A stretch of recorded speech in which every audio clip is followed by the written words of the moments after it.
I'm on my way home from facilitating a Parenting the Love and Logic Way seminar. I've been blessed with the opportunity to work with a lot of different parents and a lot of different situations that parents find themselves in. In particular, there was one parent who helped their child clean their room because it was a big mess.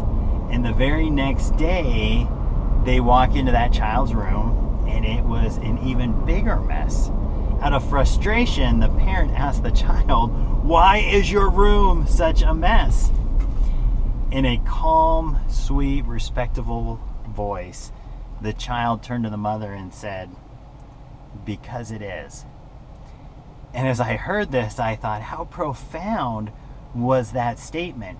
And it hit me, and then I realized how often as parents we encourage excuses and justifications of why a child has not completed a task or completed a contribution that was expected of them to do. You see, every time we ask our child, "Why didn't you mow the lawn? Why didn't you clean your room? Why didn't you do the dishes? Why didn't you do that? Why didn't you do that?" We're encouraging them to come up with excuses. We're encouraging them to come up with some type of rationale to explain their behavior and not fulfilling the task.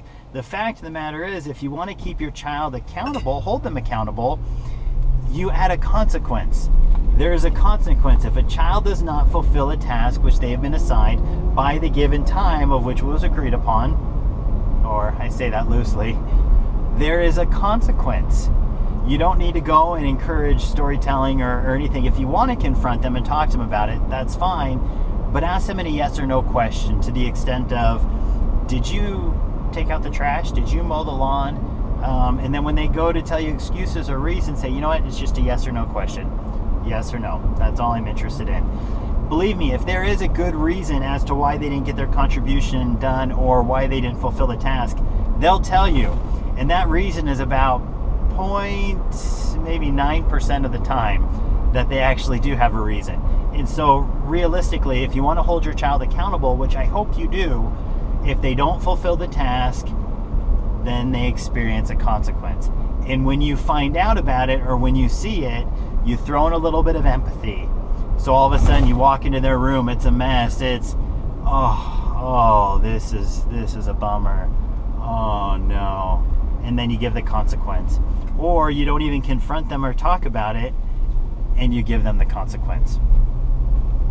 Again, hold your child accountable by giving consequences, not by yelling at them, not by lecturing them, and not by telling them what they should have done and that they didn't do.